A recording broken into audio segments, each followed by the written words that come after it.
A hash table stores data as key-value pairs. First, let's create a hash map in Java.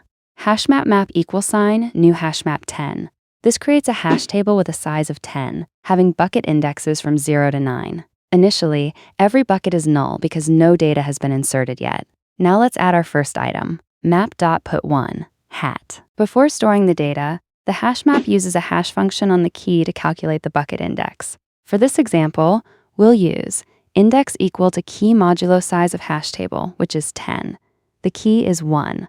1 modulo 10 equals 1. So the key value pair, 1 and hat, is stored in bucket 1.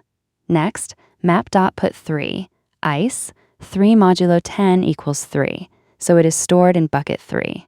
Now, map.put34, jug, 34 modulo 10 equals 4. So it goes into bucket 4. The same process continues for all the remaining elements. Now let's see what happens when a collision occurs. Map.put2, apple, 2 modulo 10 equals 2. So apple is stored in bucket 2. Next, map.put12, banana, 12 modulo 10 also equals 2. But bucket 2 already contains apple.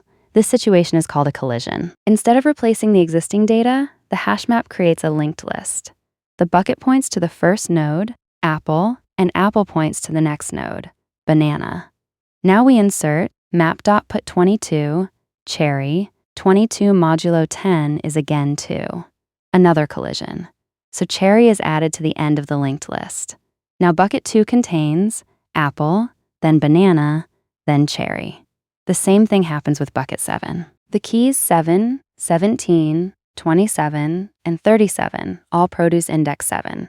So they are stored as a linked list. Dog, then elephant, then fox, then goat.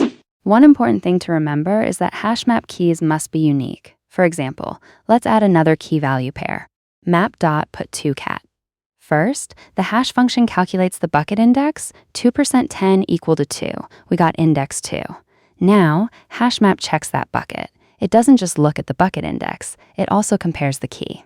Since key 2 already exists, it updates the value from apple to cat instead of creating a new entry.